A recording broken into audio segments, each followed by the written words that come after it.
going on, everybody? Welcome back to another episode of A State Aloud. This is your boy, Chris Jefferson here, joining you in our studio. And today we have an amazing special guest, one of my good friends. We actually met on my birthday one year, downtown Jersey City at Barcade. Offered me a free haircut, and I've been pretty much going into him ever since. And it turned from just him being my barber to a friend on this journey we call life. So I'm excited to have him here, ladies and gentlemen.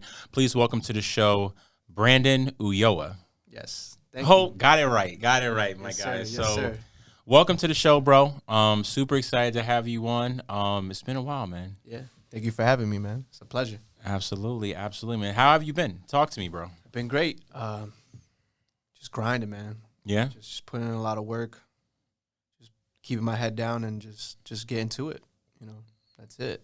Yeah, man. I hear you, man. I hear about that. So not everyone knows about you. And like I said, I know we met mainly, we just started a conversation. Yeah, randomly. We happened to sit at the bar. at happened to pull Barcade. up with your boys. Oh, yeah, bro. That was a minute and a half ago. I think my boy, who was with me? I think it was Eric. It's one of your guys that you went to, I think, college with. Yep, or something one of like my that. friends. And, But I think my boy Eric was with me. Yeah, and I think it was like his birthday or something like that. Oh, no, it was your birthday. It was my birthday. They brought you out to Barcade. And man. We just kind of started chopping it up. It was a good time. I think Wiz was with me. It was a good time for everybody. And the rest was history, man. But it's happy to have you here. I know you was enjoying some Gino's Pizza. Yes, sir. Before the show. Big shout out to Gino's. We aren't sponsored by them yet, but hopefully we would love to get some free pies from you guys. Now you're a resident of Hudson County, so when you said you like Gino's Pizza, I'm not saying I'm surprised because I really like them. But do you ever find, is there anybody's by you that you could be like, yeah, this is the competition. This is where it's at. Yeah. Yep. West New York Pizza. West New York They Pizza. got it right now. What is it about them that you feel puts them in that top tier ranking? It's the three main things: Okay. the cheese, the sauce, and the crust. Sheesh. There's a synergy to all three components, and Okay. if anything is off, then it's not a good pizza, man. I hear you. I hear know you. what I mean? And So- that's why I like Gino's. Yeah. Right? It's got They're that good. combo. The sauce is a little sweeter. Yep. So I definitely feel you, man. I'm going to have to check them out. If y'all want to give us some free pies for free. Right. I'm West New pandering York. already. Show just started. I'm already pandering to people. But nah, man, that's just how it goes a little bit, man. So I had you on the show because like always we like to bring people out that have have taken the leap into embarking on their journey in their life and doing what brings them meaning, in whatever facet that may be. And usually it's an art form. And for you, is the art of hair. I don't even want to call you just a barber because I feel like you do so much in that space. Like, what is it? Like, what is everything that you do? I know you can shape people up. You can get a mean fade going, but there's so much more you could do. Like, what does your catalog look like now of the things you can do other than just being a barber? So I definitely don't consider myself just a barber. I definitely do believe that I'm more of a stylist than anything. And I think from the beginning to where I am now and everything in between, the catalog between my haircuts have gone from, basic level to a more advanced level. And, to your point or to answer your question, man, I could range from doing a simple one Caesar. Classic. To doing a women's haircut with a style, and everything in between that. So it's been crazy. Nah, and I hear you, man. I know when I first started going, I was keeping it simple. I remember I had a big old just fro on my head. To clean up, shave me up, make my beard look good. As you can see, I ain't been in a minute. It's been a while. It's been a while. Definitely got to get that taken care of. But I've seen you work, and to me, it's like with film and with music, like you can have multiple takes, but with hair, it's kind of like once you get it moving, like you just kind of got to build from there. What is your process when you have someone sit in a chair and they're kind of explaining what you want? Like, how do you start developing or going in a direction that you'll get your final result? Like, how do you start painting on your canvas? Yeah, I think the consultation is one of the biggest key factors to understanding someone and what they want with their hair.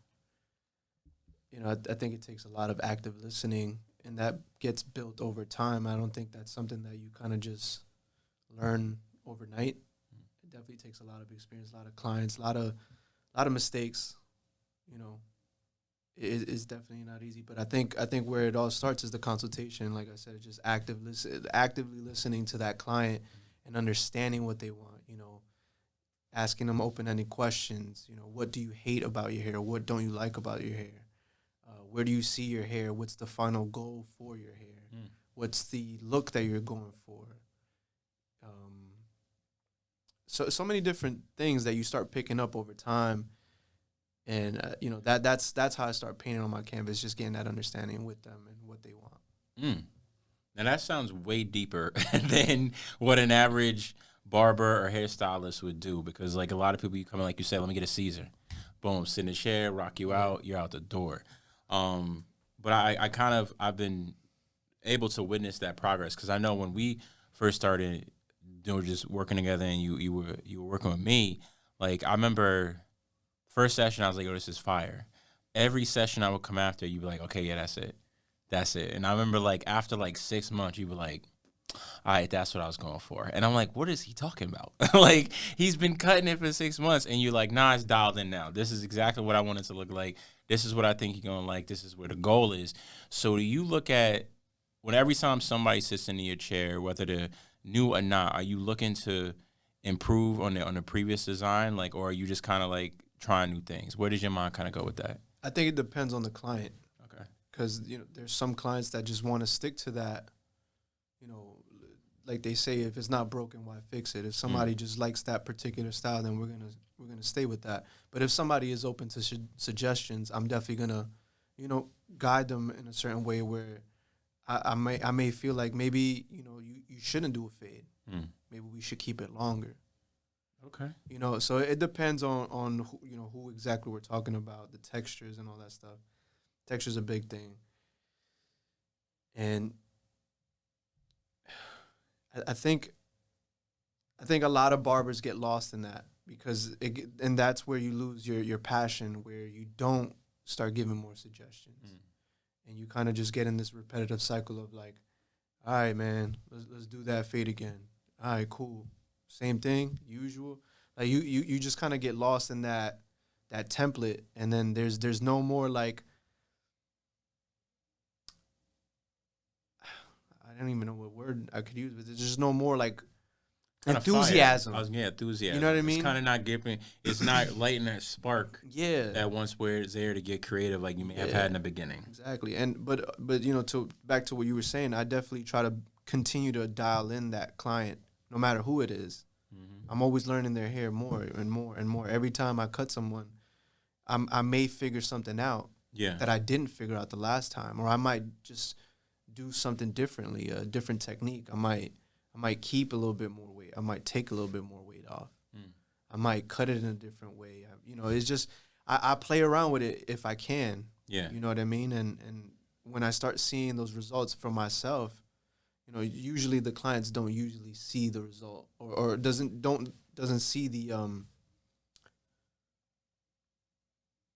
what I'm doing for them in that time. But to me, I already have that eye built. To everybody else, it's like, yo, this is a fire cut. Yeah. But it's like, to me, it's like, nah, bro. Like, I really just dialed it in even more. You just don't even know. Yeah, you're not gonna be, and it's something that you won't appreciate it in that moment. Yeah. Like you're just happy to be done with the cut. You're happy it looks good. I'm on my way. I'm out. Appreciate you. See you later. Yep. But to you, it's more like you're just perfecting your piece. You're perfecting your craft with it. And to that point, like, you definitely probably heard the thing like, oh, like people act different when they get their hair cut. Oh. people change who they are when they got a fresh cut on. You got a different walk. Facts. Exactly, you got a different talk. Exactly. You know, you talking, you're projecting now your voice. You know what I mean? When you're walking, you're like, yo, let me get a little. You can't tell me nothing right now. Yeah, and then like, you get that like, nah, bro, listen, I ain't gonna, you ain't gonna get paid.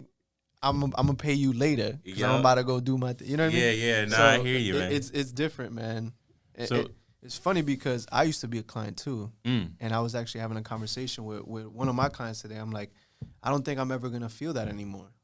Really? Because I'm on the wow. you know what I mean? I'm on this side now. Yeah, I think most people, I'm not even, but we never think like who does the barber go to? Right.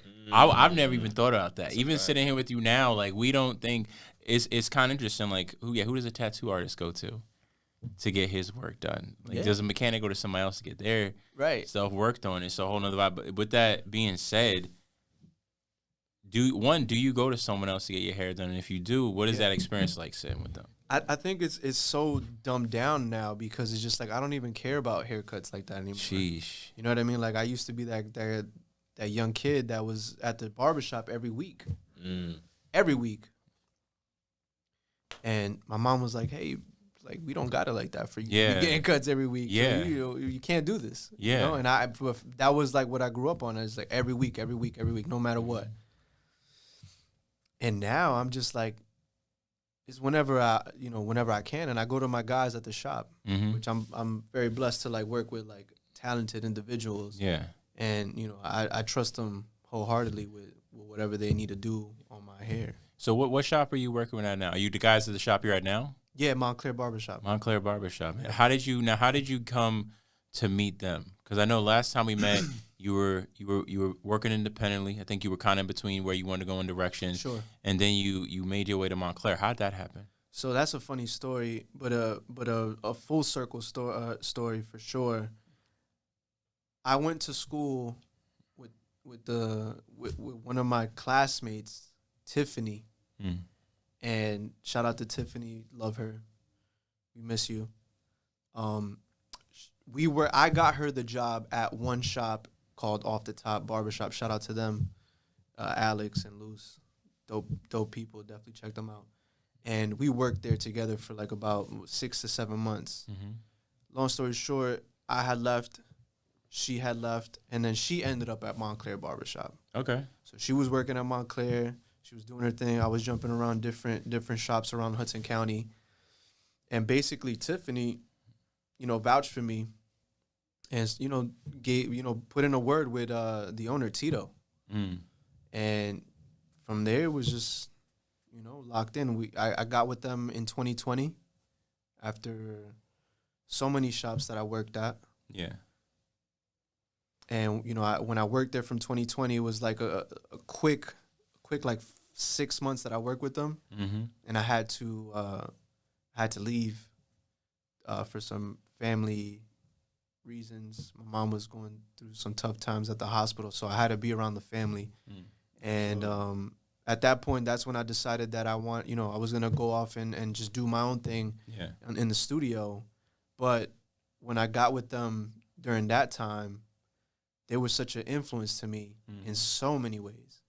Like, every shop that I worked at was dope in their own way, but it was always something like,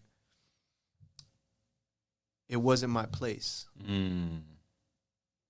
And, not to talk down about anything of anybody else's, what they're doing. It's just, you just feel that. Yeah. It's a feeling that you get. It's an intuition. Call it whatever you want to call it. Yeah. I get to Montclair and I'm like, man, this is where I need to be. Like, I felt that. And I was so inspired by these guys because they were doing haircuts that was never doing. And, here I am with, like, the ego of, like, oh, I'm the best in Hudson County. I'm this, I'm that. And then, I come to their shop and my back is sweating doing a cut. And I've been in the game for like 3-4 years at this point. Yeah, because it's new environment. Yeah. New world, right? Exactly. And I'm seeing how they're cutting and I'm not cutting like this. Yeah, and that's interesting you said it just felt like a good fit. Yeah. Because you were in so many places where it didn't feel you fit in right, where it's like there's that saying where they say once you are in an environment in which you're supposed to be, the talents in which you have will be greatly appreciated. Yes. You will feel the vibes. But no, where were we? Now, talking about the vibe, about the shop that you were in, man. Because I could definitely understand the vibes, man. I went through a period of that with myself where, like, I was always looking for my place. And because it wasn't where I was meant to be, the vibe wasn't where they didn't click. Like, I got along with everybody, but there really was not that connected camaraderie of feeling in place. And I think once you find that feeling, you're so much more aware of it. Like, it's hard to go back to other places that it's not present. It's almost your North Star telling you where you belong and you don't. So you said you went to a lot of different places. I know you going through some schools. Like kind of, I guess the best question is to see how did we get to this point? Like where did being a barber, cutting hair, and everything start? I know you said when you were younger you were hitting the barber shop every week. So like, did it start from there, or like where did everything kind of start from? Yo, this is probably the best question to really understand why I do what I do. And it literally happened because of necessity, bro. Like I told you earlier, like my mom didn't want to give me money. Yeah. Because we didn't have it like that. You know, single mom, living with my mom and my grandma. You know, it wasn't. We didn't have everything. Yeah. You had to make do with what you had, right? Yeah, and you know, Survival. It is what it is. So she was like, "Listen, Brandon, I'm not gonna give you no more money. Like, you're gonna have to figure out your haircut somehow, some way. I don't know what you're gonna do. Yeah, but you're not getting weekly $20. So I'm like, damn. Like, what am I gonna do? I'm not working. I'm in 8th grade, getting haircuts every week. Like, you was fly, bro. Yeah, like what kind of 8th grader is getting haircuts every week? Every week, seriously. So whatever. My mom went to cosmetology school, so she had her machines. Okay. She had clippers underneath the kitchen sink. Okay.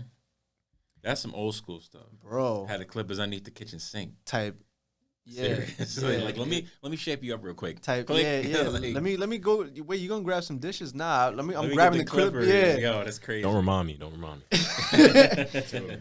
But so that's how it went, and you know, I started doing my own haircuts, doing my own shape ups just to look clean. I would mess myself up, of course, but every time I had enough money to go to the shop, I would ask the barber, my barber, Ronnie. Shout out to Ronnie, man. That was probably one of my biggest mentors starting too.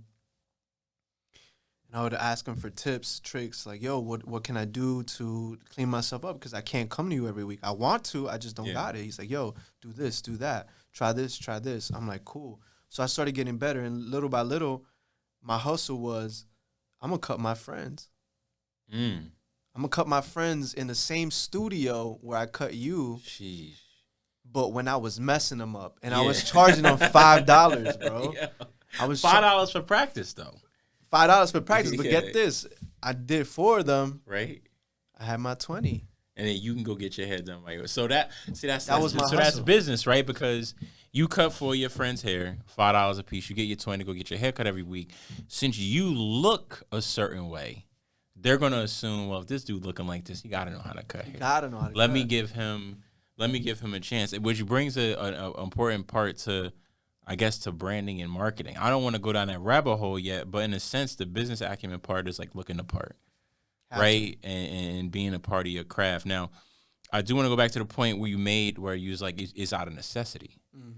So many of us, especially in, I don't want to say in low-income communities, impoverished communities, the hood, whatever you want to call it, are almost forced into a place of getting better at your craft because it's a necessity.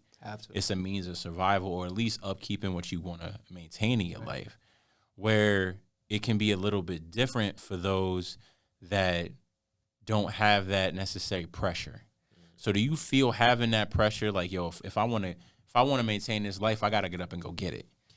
Like, do you feel like that kind of gave you a little bit more push than other people that may be out there today?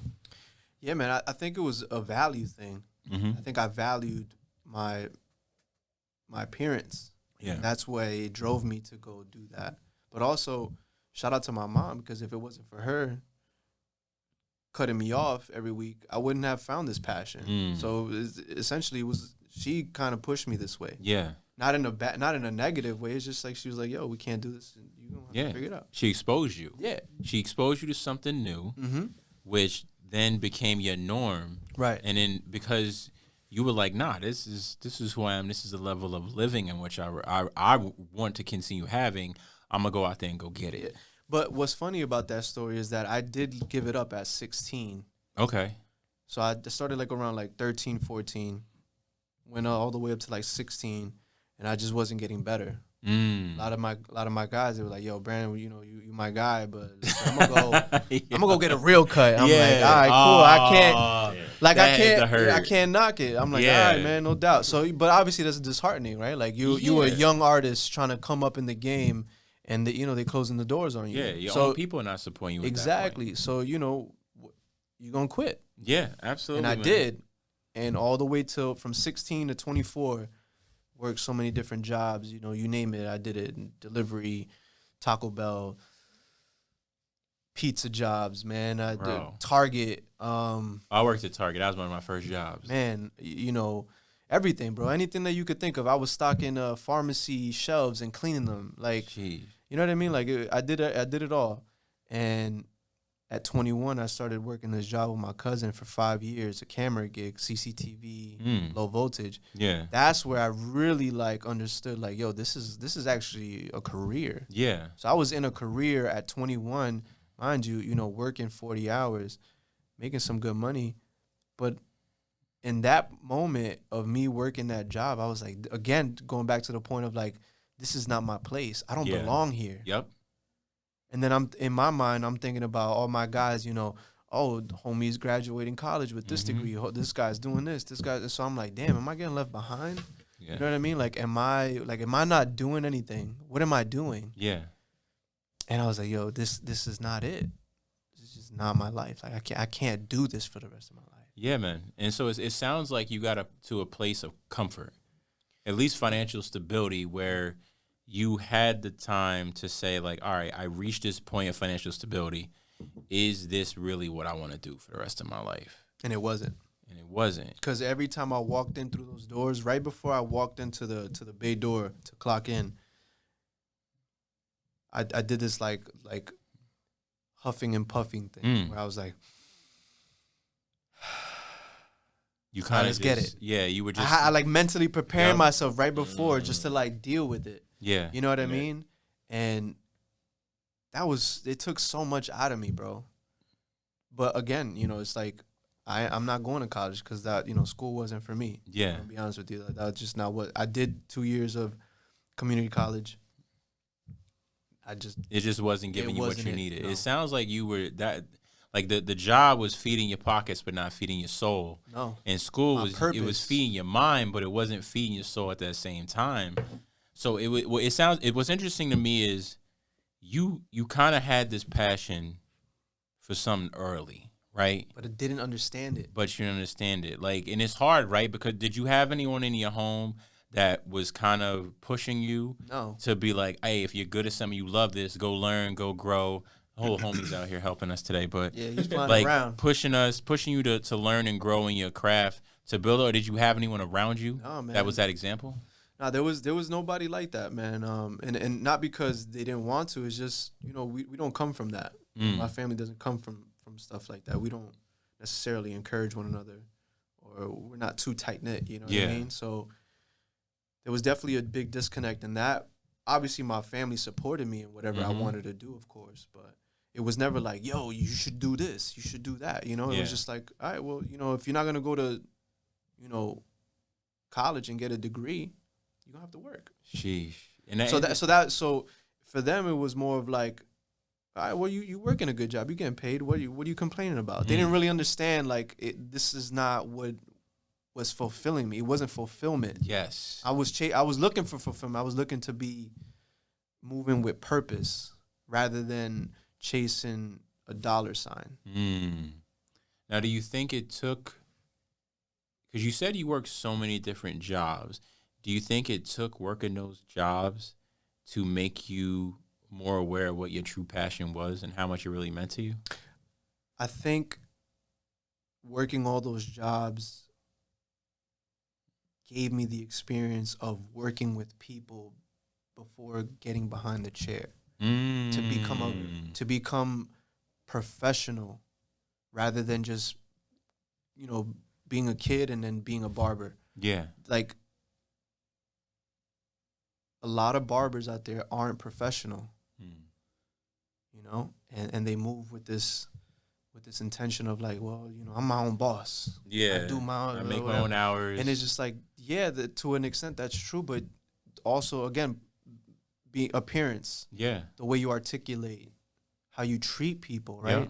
Like that that comes with working jobs and doing jobs that you don't want to do. Yeah. To like sometimes when you're doing something that you don't want to do, you learn things, right? Sometimes you got to put your head down and be like, all right, cool, you got it. Yeah, and that's super interesting, right? Like you said, they're not professional, and I think are you talking more on like a customer service space? Yeah, like customer service. being able to be client focused, Yeah, personal. and personable. Because even from a young age, you had that knowledge of, all right, if I want to get people to cut my hair, like if I want people to let me cut their hair, I gotta look apart. And so often there's a big disconnect with business people and understanding the customer service level and the loyalty to the customer. Because everything you say when you explain what it is you do, even as the way you come to cut people's hair, right, and to learn about them, understand what they want, what's the final product, a lot of that is business acumen. Mm-hmm. And unfortunately, we don't necessarily teach that in books. It's hard to teach it in books, right? Yeah, oh, yeah. It's hard to teach somebody, all right, you need to connect with your client. You need to understand where the value it sits for them, and then learn to use your art to mold around that. For sure. And like you said, the funny thing is customer service is one of the best. Like we all deal with that. Exactly. Your job is to get the customer to come in, make their purchase, grab whatever they want, whether it's Taco Bell or Target, make sure they had a good experience, sell them something 9 times out of 10, and then keep it moving, so that they could come back and spend that money again. Exactly. Keep the revenue coming. And I think do you find that being a barber in today's day and age that like you even said, there's a lot of people out here that don't have it.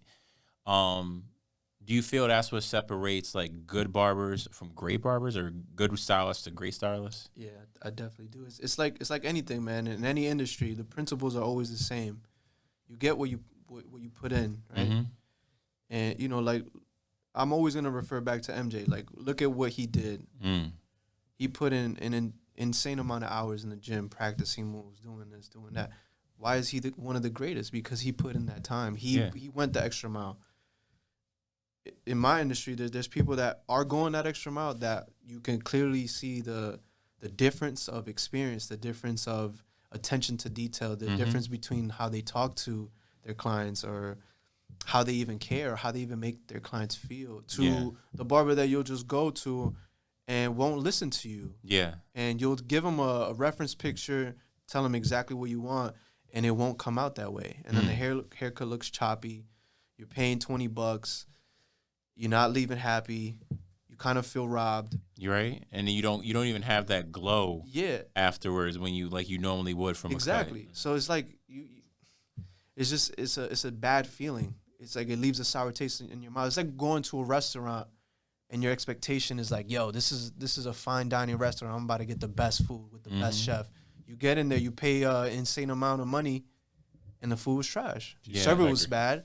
The waiters come up to you. They don't even care about you. Right? Like, the music is way too loud. Right. You didn't even get your chips and salsa. That's crazy. Bro, I'm just saying, like, why are we here? I didn't even want Mexican food today. Like, what are we doing? Exactly.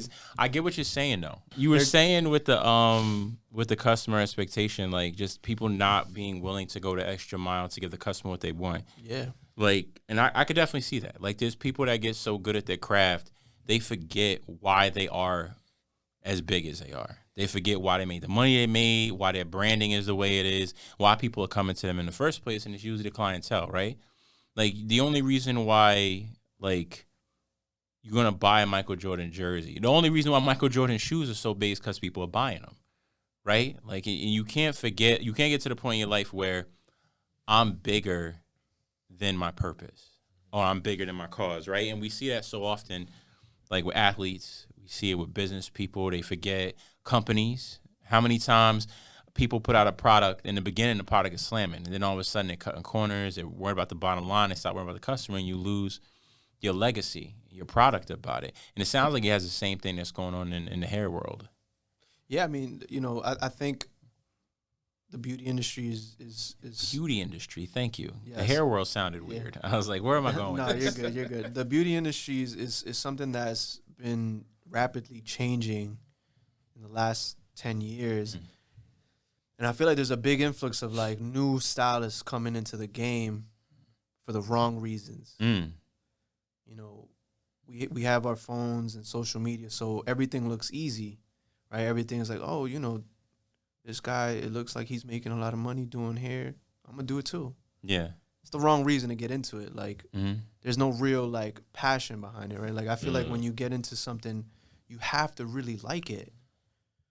It isn't just something that you look in for money. Like, that's I always say, like, don't chase money, chase purpose. Mm. You know what I mean? Because Yeah. the money will come if you chase your purpose. Absolutely. But if you're chasing the bag, then you're never going to find your purpose. Absolutely. And you're always going to feel like something's missing. So, I really hope that, like, the new artists in the game really do have that drive where they want to be the best and they want to do better and they want to educate themselves to learn certain styles and learn certain techniques and mechanics and really like do this. Not just like be like, oh yeah, I fade the best. It's like, cool, bro, like everybody fades. Yeah. You know what I mean? Like anybody can you could go to any shop and get a fade knocked out. That's cool. Yeah. But now let's talk about other styles. Like, can you achieve other styles? Can you work with your shears? You know what I mean? Can you like, what can you do for real? It's like saying I'm gonna be the best NBA player. Yeah. And only have a layup game. Yeah. You don't got no mid range, got no 3-point range. You ain't strong. Yeah, and in today's day and age, you can't do that. Yeah, you can't be a one-trick pony at all, man. They'll figure you out and dominate you quick. Yeah, man. And I think it sounds the same way like you're saying, but it's. I think now within the industry, do you feel as if that the norm that's kind of become the norm, where there's a lackluster approach of creativity because it's like, if I can get good at these key items like everybody else, I just need to look glamorous. I just need to sell myself, and I can give the same product away? Or do you see a young group of individuals really trying to innovate and push the industry? Yeah, I mean, there's both sides of that. That's like a coin. There's always going to be those two sides. I think there's a lot of people that want to specialize in one thing, and that's great. If you're going to specialize, then be the best at that. Yes. You want to be well-rounded, then cool, be well-rounded and be the best at that too. Yeah. I'm not going to talk down on which is better or not. Yeah, no, absolutely. Everything has its place. Yeah, everybody do what they do. For me, I could only speak on, like, me and my experience, and it's just like, for me, when I was just doing, the bare stuff, the minimal stuff, I felt like I wanted to quit barbering. And I was looking at haircuts, again, through social media at that time in Jersey's Finest. Shout out to CeeLo, to the homie over there. And I was, like, super uninspired, man. I was just like, I can't be just doing this. There's more. I know there's more to this. There has to be more. There has to be a new mountain that I could climb. Like, what is it? Yeah. I needed a challenge. Yeah. And I started, trying to imitate these haircuts that I'm seeing online without the knowledge of how to do them or the why. That's interesting, man. Like, you weren't happy with the norm. You were really trying to push yourself to really get outside the box and go for that challenge. Like you said, you were looking for a mountain to climb, which I find what I find interesting in most people when they say they're going after their passion is that they're looking for a mountain to climb. They're looking for the challenges. They're trying to get better. They're trying to invent new things. They're trying to get creative. And it's something that you don't always see, or it's something that you do always find uniquely when it comes to the greats. Like, I know one of the influences we always talk about is Kobe. Kobe. Right? Kobe, man. And Rest in peace. Hey, God bless him, man. Peace, Seriously. Man, for sure. And his daughter, man. Hey, amen. Kobe always talked about that, where he talked about, like, always honing in and eliminating his weaknesses, studying his opponents and found out what their weaknesses is so he could take advantage and dominate them that night. And really trying to have such a strong collective game, you can't come at him with one thing all night. He's going to just dominate you in it. And to have that same approach in the beauty industry, to me, I wouldn't even fathom it. Right. Right? I wouldn't even look at it, because from the outside in as a customer, I'm looking to get my hair cut. I'm That's looking to it. come and get the money. I'm out. But Yeah. there's so much more art to it Yeah. than what everybody thinks. And I think to your point, it is, right? Oh, yeah. Let's think about everything. Everything we do now is based on what? Your appearance. That's the first level, or Right? first layer of perception. Yeah. We have so much emphasis on makeup game when it comes to the fashion industry. What's going on with the hair though? Mm-hmm. When we just took some pics before coming in here, you had the whole composition and the look for it to be put together. Like you could put on a suit, but if the hair ain't right, it's not the head to toe look just ain't clicking with it. Now, you talked about honing in your craft and looking for new mountains, man. Like, I understand you can go to become a barber, you can learn different ways, go to YouTube. Where did you go to learn diverse skills? Because you said working with shears. Yeah. Like, I've seen you work with everything, man. You could do a straight razor, you could work with shears, you could use clippers. Like you could. I've seen you work with all tools to your craft. Where did you go to learn these disciplines? Yeah, man. The base level was shape ups for me. I mastered that. That was like the one thing that I had to master, because you could give a great fade and a terrible shape up, and that kills the whole cut. Any barber out there would agree on that. Yeah. Great fade, terrible shape up, your joint is crooked.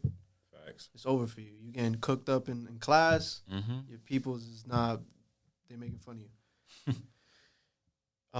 So I started with that. Then learn the fades. Everybody learns fades, because that's something that you get obsessive over. Like, yo, I don't know how to do this, or how do I do this? How do I flick the lever? Is the wrist movement good? Like, it's a whole thing. And then the shears, I think, is like the last level. Yeah. It's like, all right, well, do I wanna touch this tool? Okay. Do I wanna like really go this way, or can I just keep the clipper in my hand and that's my end all be all? So is it that difficult, that mastering a fade, a shape up, and using clippers to make the jump from that to start using shears? Is it really that much more of an intimidating craft? I think it's all difficult. Yeah. That no one supersedes the other. They're all difficult to their own respect. Okay. I think a lot of people don't want to really understand the shears, because they feel like they could just cop out the easy way with the clippers. Unfortunately, a clipper, you can do a lot with the clipper, but a shear just cuts differently. It's more personalized. It's more tailored. Yeah. You know what I mean? Even the cut, down to the cut, is different. The hair grows differently with a shear than it does with a clipper. So again, it's a thing of value. It's a thing of like, where do you want to take your craft? How far are you going to take it? How far are you willing to take it? Sheesh, man. You know what I mean? So with that question, I mean, I'm going to ask you, how far do you want to take your craft? Because you master the shape up. You can do it with clippers. You're rocking out with the shears. I saw your post today with the young lady with the she came in talking about she wanted like a mullet in the front, and the way you was cutting it down and almost designing it for her facial features and what she was looking for based on the concept. Like, where do you see yourself going at this point? I just want to be the best for myself and for my clients. I want to understand hair to the best of my capability, so I can teach ultimately. I want to be able to educate people, and I want to be able to change young barbers or stylists a game through my knowledge, and kind of like help them and shape them into the right stylist that they need to be, that they should be, or that they want to be. You know what I mean? I think that's like one of my biggest purposes in the game right now, is to get there. And slowly but surely, I'm making that way. But man, I don't know, man. I'm just in it for the journey, bro. Okay. I feel like that's like an expectation, and I don't want to put an expectation. If it happens, it happens. If it doesn't, then cool. Like, I'm gonna still cut my people, and I'm gonna still do a great job for them. I can respect that, man. I can definitely respect that. Like, because I think you're right. Like, we want things, but when we set an expectation for the long term, it's not always like God may have a different path. Yeah. With it on there, man. And as always, I'm excited to see where it goes. But outside of the beauty industry, what other what are the, I don't want to say hobbies, but what are the areas you get involved? Because I know you're a stylish dude, my guy. You walked up in here just with the fly fit. Thank you, bro. Like, is fashion something that you're interested in? Does it Definitely. coincide with the things you're already doing? Like, where's this sit with you? Yeah, man. There's so many different facets to me. You know, fashion is definitely one of them. Photography, videography. You know, I edit and take all my videos. Mm. You know, I don't really have anybody, you know, chiming in and doing anything really. You know, I might get some opinions from some of my peers and Mm-hmm. like, what do you think about this or what do you think about that? You know, but for the most part, I'm doing that. You know, so I'm basically my own like publicist. Yeah, your own marketing firm at Marketing, that yeah, point. like Yeah. I'm like a one man band.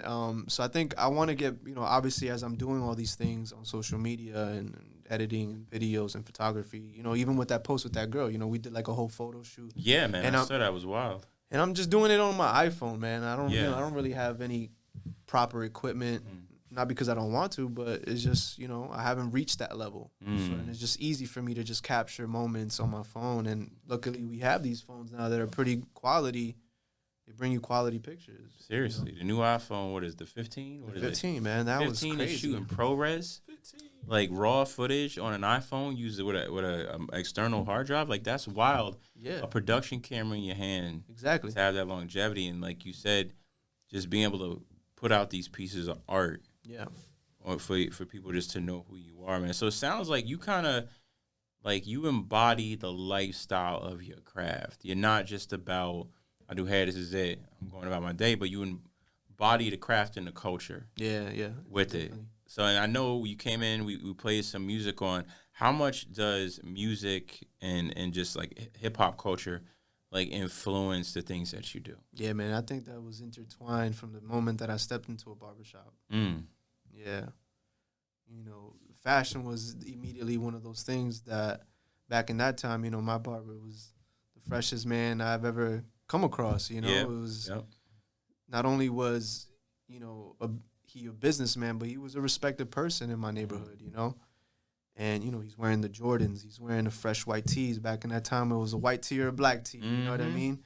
You know, clean jeans, clean Jordans, maybe you know, a nice new era cap or something. And, you know, that's where it comes from. And, you know, the hip hop that they were playing, the music, the whole atmosphere that they created in that shop, all of that has influenced me. You know, even up to the point of like figuring out my style. You know, there was a long time for me where I was so lost in different areas in my life. You know, following the wrong crowds. You know, doing the wrong things.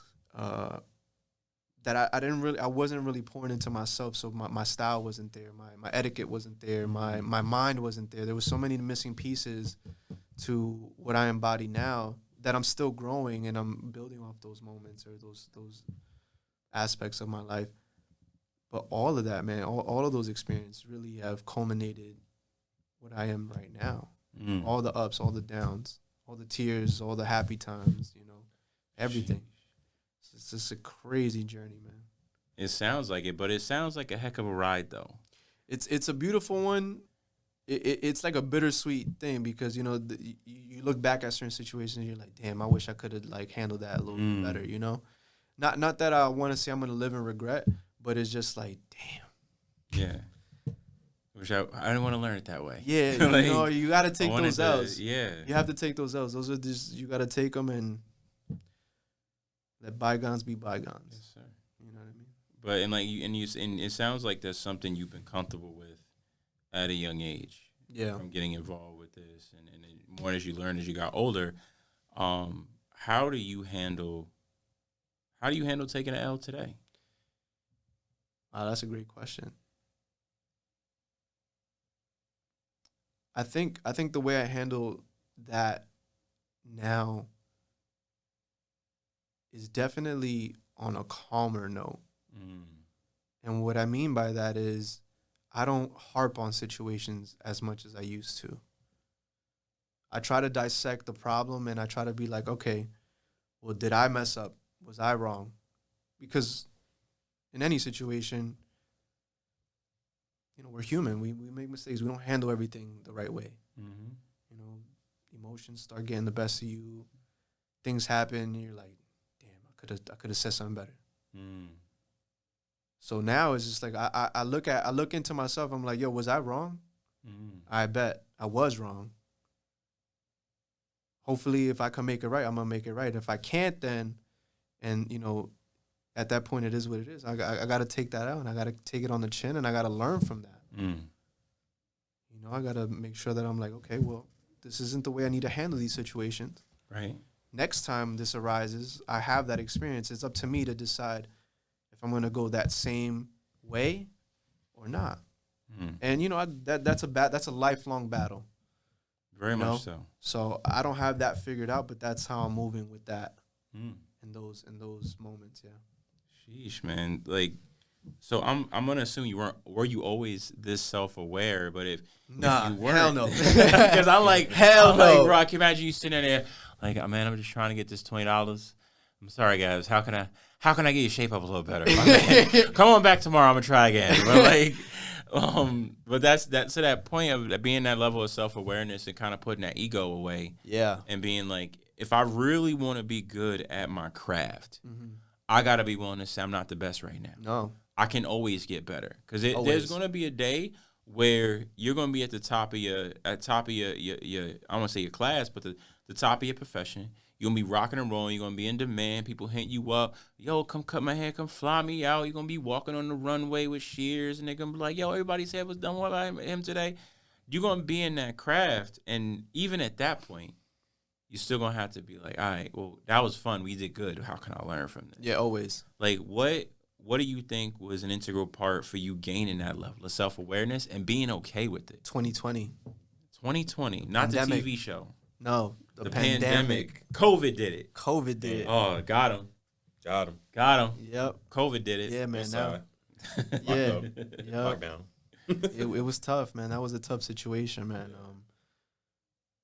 At the time I was I was in a relationship and that spiraled out of control and we parted ways respectfully, of course. Mm-hmm. But that was a big heartbreak, man. That was like a tough one. Mm. And in that moment shortly after we broke up,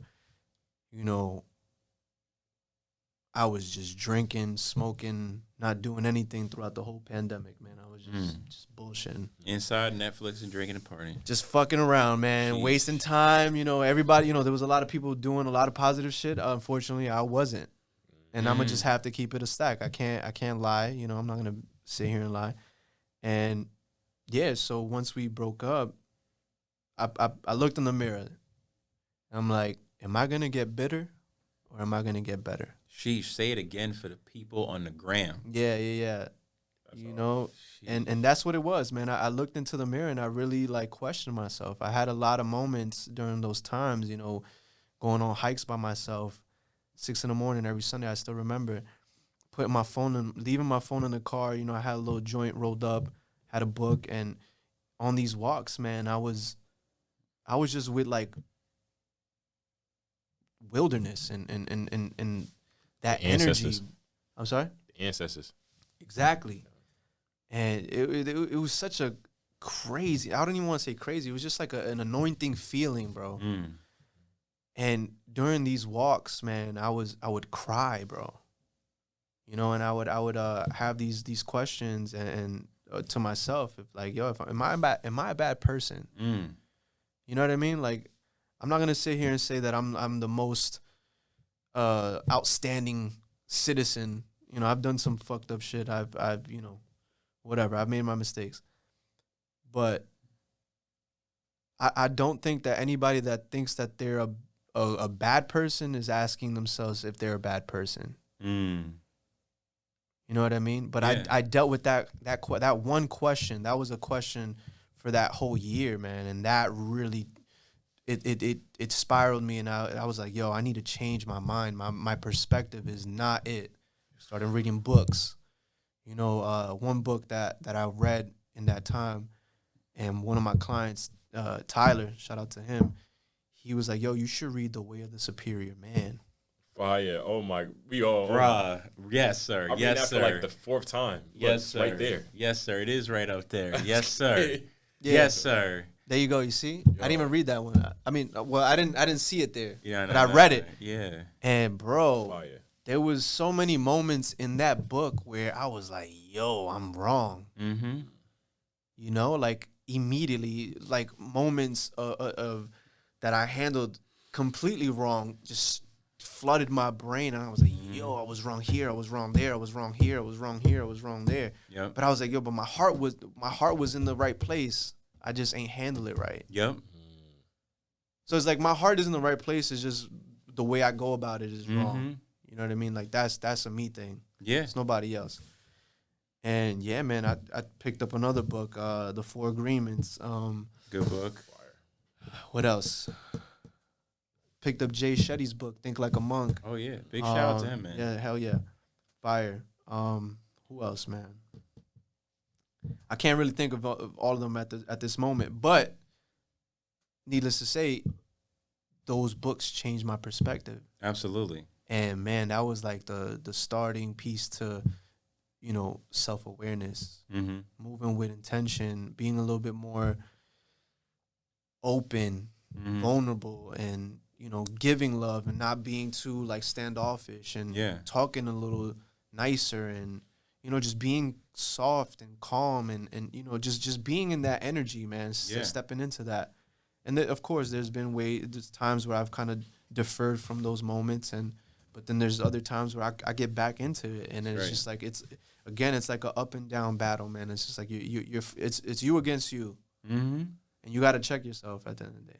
Absolutely, man. Absolutely. I think that's probably the best way to put it. Is you against you gotta check yourself, because nobody else is gonna do it for you. And 9 times out of 10, if somebody else does have to check you, and it gets to that point, if you aren't already self-aware to check yourself, you're probably not gonna listen. Right. Yeah. Because the ego is going to be in the way, or you got a mission that you think you on, and you don't want to hear nobody else. You think you know everything at that point, and it takes you out of yourself. Yep.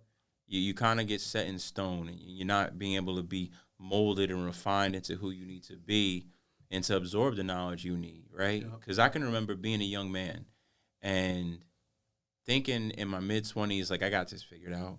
Like, I think I got all the knowledge, right? Like, I got a job. I got a girl, I'm hanging out, I'm doing my thing, I'm going out partying with my friends. Like, I'm going to rock out. I'm going to keep progressing in my job. I'm going to keep partying with my friends. This is going to be the rest of my life. This is a great time. Yeah.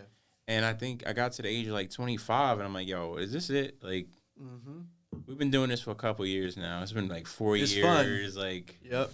we're going to do this every year Yep. this time of year. And it got me to the point where I was like, nah, there's got to be more. But not everybody thinks that way. No. Not everyone's to that point to even ask. And sometimes it does take that pain to kind of wake you up, to jolt you awake. Yeah, man. To even make you curious and to get tired of it Yep. with it. And so you even mentioned, like, you said, like, the anointment. Like, you mentioned these terms, just being by yourself in solitude and learning. So it sounds like you're a very spiritual person in your journey. Where does your spiritual beliefs align with your purpose in the 3D world we have here now? Yeah, man, that's a great question. I think I've always felt like I was meant to do something, and I'm still trying to figure it out. You know, I've always had that innate feeling within me, and it's not like a feeling that I'm trying to be better than anybody, because it's never that. It was just always something that, like, I know that there's some sort of greatness, and this is probably going to be the realest shit that I ever say. Sometimes I'm afraid of it. And I think I hold myself back from it because I don't feel like I'm ready to get there. Sheesh. So, yeah, man. Yo. Yeah. Yeah. Yo. Honesty right now. Yeah, my guy, I mean, I have 'cause to be that's- honest, man. I have to be 'cause honest. that's I'm not like- gonna sit here and lie, Nah, that's super real though. Yeah. Like, think about what you're saying. Like, we don't put that in the perspective or even thought process, right? Like, how many people out there we see from the outside, like, oh, this kid got so much talent. I don't know why he's just messing around. He ain't really going forward. Like, there's a world open to this kid for whatever talent. It could be an adult, it could be a family member, it could be anybody, right? Yep. And we see the greatness, but they can't. And we never think to yourself, like, most people don't understand the lifestyle it takes to truly be great. Yeah. Most people don't realize. Most people don't know what a 16-hour workday is. Yeah. Working on your passion. There may be people that know Facts. what a 16-hour workday is to get a paycheck. But when it comes to it's a passion, and that paycheck may not be there. Oh, it And won't reflect. It won't. It It won't ain't reflect. an easy Those late transfer, nights, bro. Those late nights. Seriously. Oh, late, yeah. Yep. Those times where you leave your 9 to 5 and you come home to that second job that's your passion, you still got to take care of your family. Most people don't realize the amount of work it takes to get to the pinnacle of quote unquote being an overnight success, right? We could tend to lose that. Like right now, you're in the middle of your path. You're in the middle of building what you want, and I can guarantee you've been at some of those other studios, cutting hair and doing your thing, being like, nah, this it. This is what I'm gonna take off now. And then you're like, nah, this ain't it. I don't know what I was thinking. And you get to the next place and you're like, this is fire. And it may or may not be that next portion. But it's gonna be a part of the part of the journey. It's gonna get you the way you need to be. And to that point, right, there's a saying where they say God only gives you what he knows you can handle. So that feeling of maybe I'm not ready for it yet. Maybe there's nothing wrong with that. You may just be being honest with yourself, being like, nah, I could be better. I could grind. If this opportunity came to me now, I may not be ready for it the way I want to be. And it may just using that as a motivation to push you further, to get better, to get outside the box and say, all right, well, I'm at the top of one mountain right now. I'm about to re-up. I'm about to be at the bottom of another. I'm finna climb another one. Right? And another one. And another one. And to literally put yourself in that space, mentally, that's got to be... It's tough. It's tough. It's right. It's got to be tough, right? Because we naturally as human want satisfaction. That's a battle. That's Right? my battle. Seriously. That nobody knows that. You know? Like, again, we all carry a lot of weight on our shoulders. Oh, absolutely. Absolutely. We have a lot of stuff that we don't put out, so to speak, right? Everybody walks around with a smile. You ask anybody, yo, Chris, how you doing? I'm good, man. Everything's I'm straight. good. Yeah. Everything's straight, Life man. is a blessing. You know, I'm doing, same old thing, Right? just working. You always get that corporate Yup. answer. Oh, bro. You always get the corporate answer. You never get the real answer. And it's just like, bro, Chris, how you doing, man? Bro, I'm tired. You know what I mean? Bro, I'm tired. Bro. I'm not tired. I'm blessed, and I'm being pushed. I feel like, like in all nah, honesty. I'm But you're right though. Like no one shares the true grind. I feel like we need to. Yeah. Like, but we get so caught up in trying to sell what people want. The high to is see. the glory. The high is because it's like you can't. What they say, you get more bees with honey and vinegar. Like if I showed you the work it took to do this, you gonna start. Right. And they even say, I forgot. Somebody said, like, God, why didn't you show me this? And he was like, well, if I would have showed you the road you would have to take to get here, you would never started. And for that, That's a bar. bruh. That was a bar. That's Bars. But Dylan. That's been hot fire. Yeah. But no, seriously though, like if we knew the trials and tribulations we are gonna have, we probably wouldn't have started the journey, right? People, like I could tell you, I can say now confidently, like I'm not gonna stop. In my pursuit for my journey, I'm not gonna stop. But if you would have asked me this 10 years ago before I even really dove deeply in to even just trying to find my purpose, mind you, the last couple years I've been grinding and making movement, but it really just took me starting to look from a young age to even get here. And most people don't have the patience to even go through that, to live different lifetimes, live different situations, to grow in it. And it gets tiring, it gets exhausting. Like, and when you're succeeding, people ask about you even less. Yeah. Like when they see, like, because you got it all figured out. Oh, he's grinding, he making money, he's taking off right now. He don't need nothing. I see you doing your little videos. Out there with your little friends. Yeah. Nah, exactly, man, exactly. And it's like, man, it just made me think of a joke. I'm gonna bring it up later, but it literally boils down to that, where the minute you succeed, people are like, nah, he good. I'm gonna leave him. Yeah. I'm gonna let him do his thing, and that's I guess that's when the journey can get lonely, right? Yep. Because friends start to fall off, the family ain't gonna necessarily be there, and you have to support yourself in the journey. Yeah. So with that being said, like where you are now, do you find more camaraderie with the people in your working environment? Yeah. Or do you find it within your your circle outside of that? Nah, man, that is my circle. Mm. Yeah, you know, that's family. Mm. And I learned this from Tito at Montclair Barbershop. The way I look at it is, you don't eat with just everybody, right? You don't sit down and eat with random people on the street. Mm. It's very like intimate eating, right? Think about how intimate that is. You're kind of vulnerable in that state, right? Seriously. So that could be said for the same thing with working, Very true. right? You could work with people, Yeah, but that doesn't mean that y'all gonna eat together. that's true.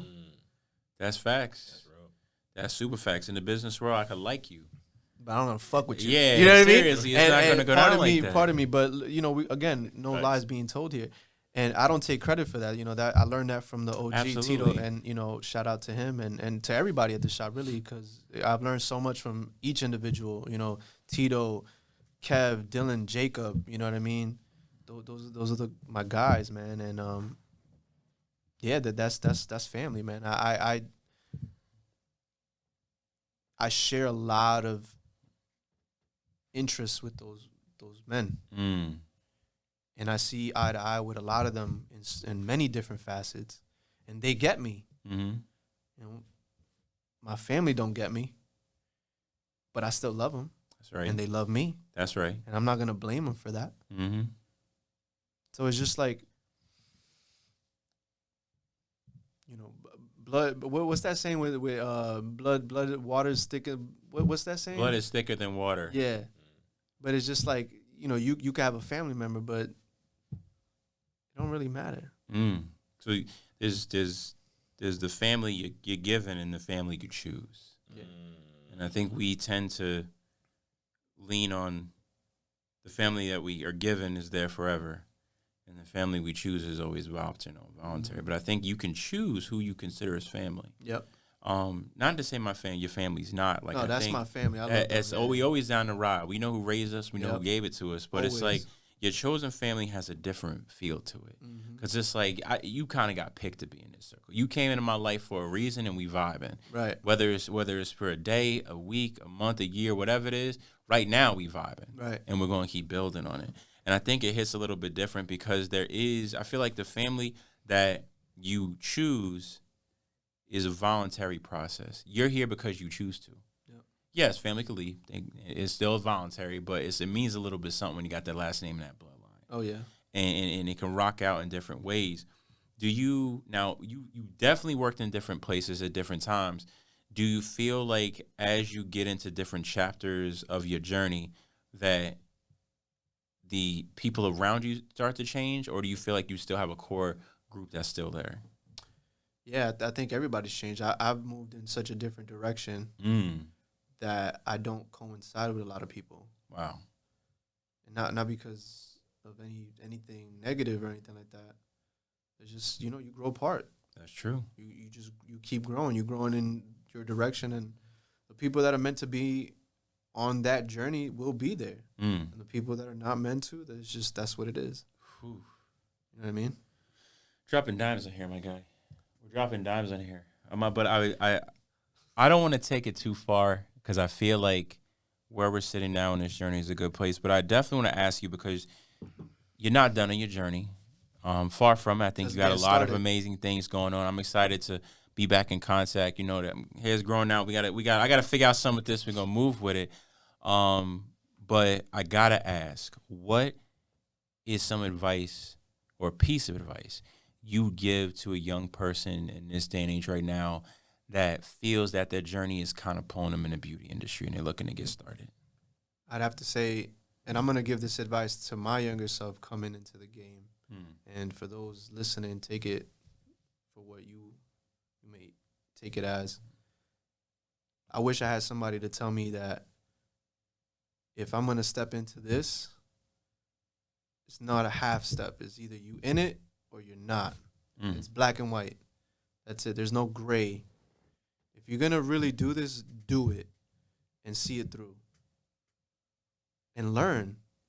Don't just stay in one spot for 15 years and think that you got it all figured out. Like, no, if you're gonna stay in one spot, go learn with other educators that inspire you, other educators that may be in a different country, in a different state, wherever.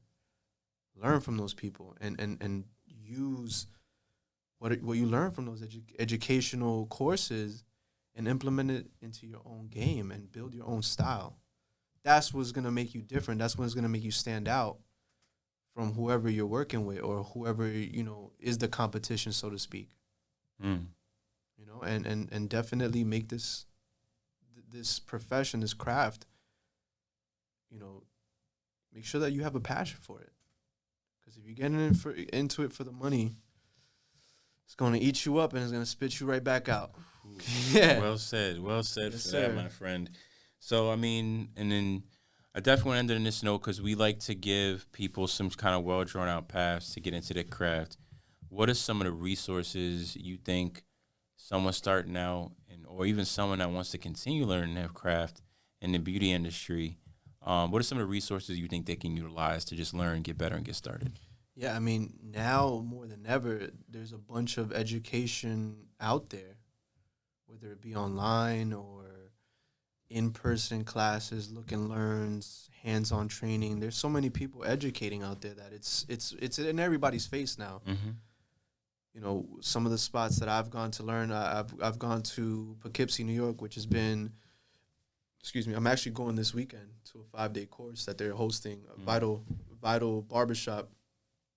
Shout out to them, Alex, Brevin, Dro, Edgar. Those are the homies up there, and they host a lot of different educators from different parts of the world. Mm-hmm. And the first person that they hosted was Hugo LeBlanc from Salon Maniac. I'm sorry. Shout out to him and all his homies over there. Dope artist. Check him out on Instagram. Vital. That shop, they brought that educator here, and I happened to see it on a sponsored Instagram ad, and that was like insane to me because I was looking into a 5-day course at the Menspire Academy in London, and that was gonna run about like $5,000. Okay, not including the stay, That's including an investment, my guy. Yeah, Sheesh. you know what I'm saying? Like, again, education ain't cheap. No, sir. It's not cheap, and people out here, they think that it's something that you're going to get for $20. I'm sorry, you just can't. If you want to invest into yourself, you have to put in that money.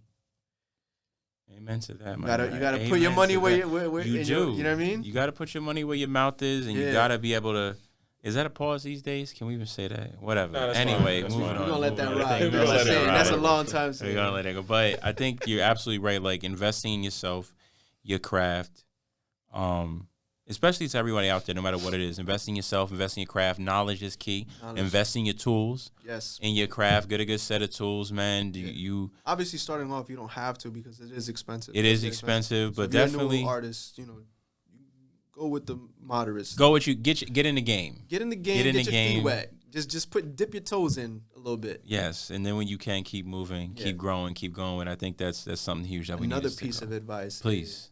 I would say to stylists out there, when you do go work somewhere, make sure the culture fits with your beliefs. Because a lot of times, we just step into anything because it's like, you're so enthusiastic that, unfortunately, some of these places do take advantage of you. Yeah, I can imagine. Because you're enthusiastic, right? You're young. You're you don't hungry. know anything, and people feed on that. Older stylists, they'll be like, we got ourselves a hard worker. Let's whip them into shape. Let's you make know what I them, mean? We're gonna make our dreams come true today. Yep. They start whipping them, and it's just like, damn, you know what I mean? Like, damn. I'm trying to learn. This is a part of the process. Ow. Yeah, I Please, love sir, it. can I have another? Yeah.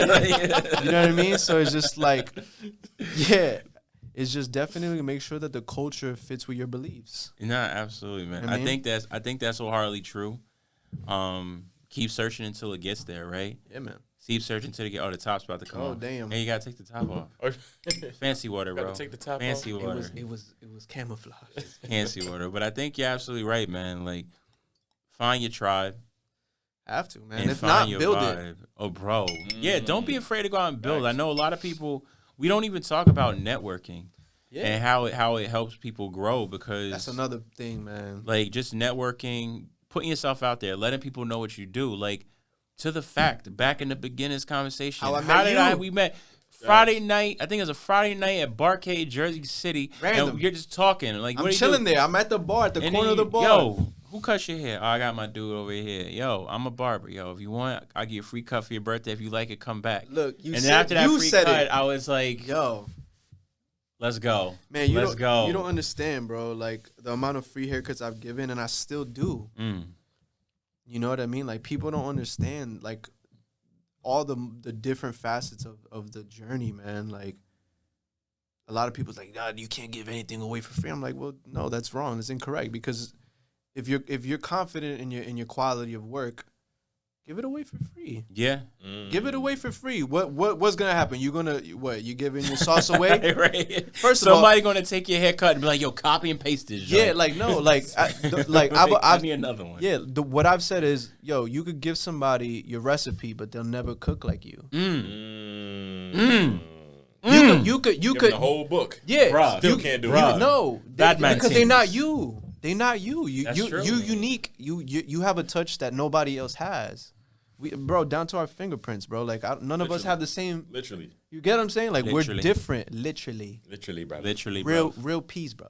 Mad things. Mad teams. Bad man things. But that's what it is, bro. I'm so serious. But you're absolutely right, man. I think I've gone through that in the videography world, in the film world, where people are so afraid to do stuff for free, but you don't realize, like, there's a benefit from it, right? Like, you got to think to yourself, like, someone's letting me practice.